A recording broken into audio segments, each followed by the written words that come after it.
በኢትዮጵያ ውስጥ በተካሄዱት ሪፎርሞች ውስጥ በጣም ሰክሰስፉል የሆነና በእምርታ እየታየ ያለው ፌደራል ፖሊስ ነው። ከፌደራል ፖሊስ ትምህርት ካልወሰድ ሌላውን ሪፎርም ማካሄድ አንችልም ማለት ነው። ስለዚህ በጣም ተገቢና ወቅቱን የጠበቀ ትክክለኛ ተቋም ነው የመጣ ነው ማለት ነው። ሁለተኛ ያው እኛም አሁን ሪፎርም ውስጥ ነው ያለነው። አዲስ ሚዲያ ኔትወርክ በየጊዜው ራሱን እያበቃ እያደራጀ በቴክኖሎጂው፣ በግብአቱ፣ በሰው ኃይል አደራጀቱና በተለያዩ ጉዳዮች ራሱን እያበቃ ያለ ተቋም ነው። ተቋማችን ሪፎርም እየሰራ ነው ስንል ሪፎርም ሰርተው ውጤታማ ከሆኑ ተቋማት ደግሞ ኤክስፒሪያንስ ወይም ደግሞ ልምድ መለዋወጥ ተገቢ ነው። ስለዚህ ለዚህ ማሳያ ደግሞ የኢትዮጵያ ፌደራል ፖሊስ አንዱና ዋነኛው ነው ብለን ማሰብ እንችላለን። አሉ ትላልቅ የጸጥታ ተቋማት፣ ከነሱ አንዱ የፌደራል ፖሊስ ስለሆነ ማለት ነው።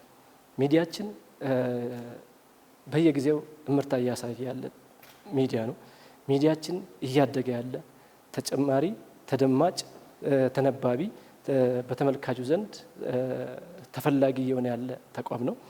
ይህን እንግዲህ ሪፎርሙን የሚያሳድግልንና የጀመርነውን እንድናጠናክር የሚረዳን ነው ማለት ነው የዛሬ ጉብኝት። አዲስ ሚዲያ ኔትወርክ ሁሌ እንደምንለው ለከተማችን የመጀመሪያ መረጃ ምንጭ መሆን አለበት ነው።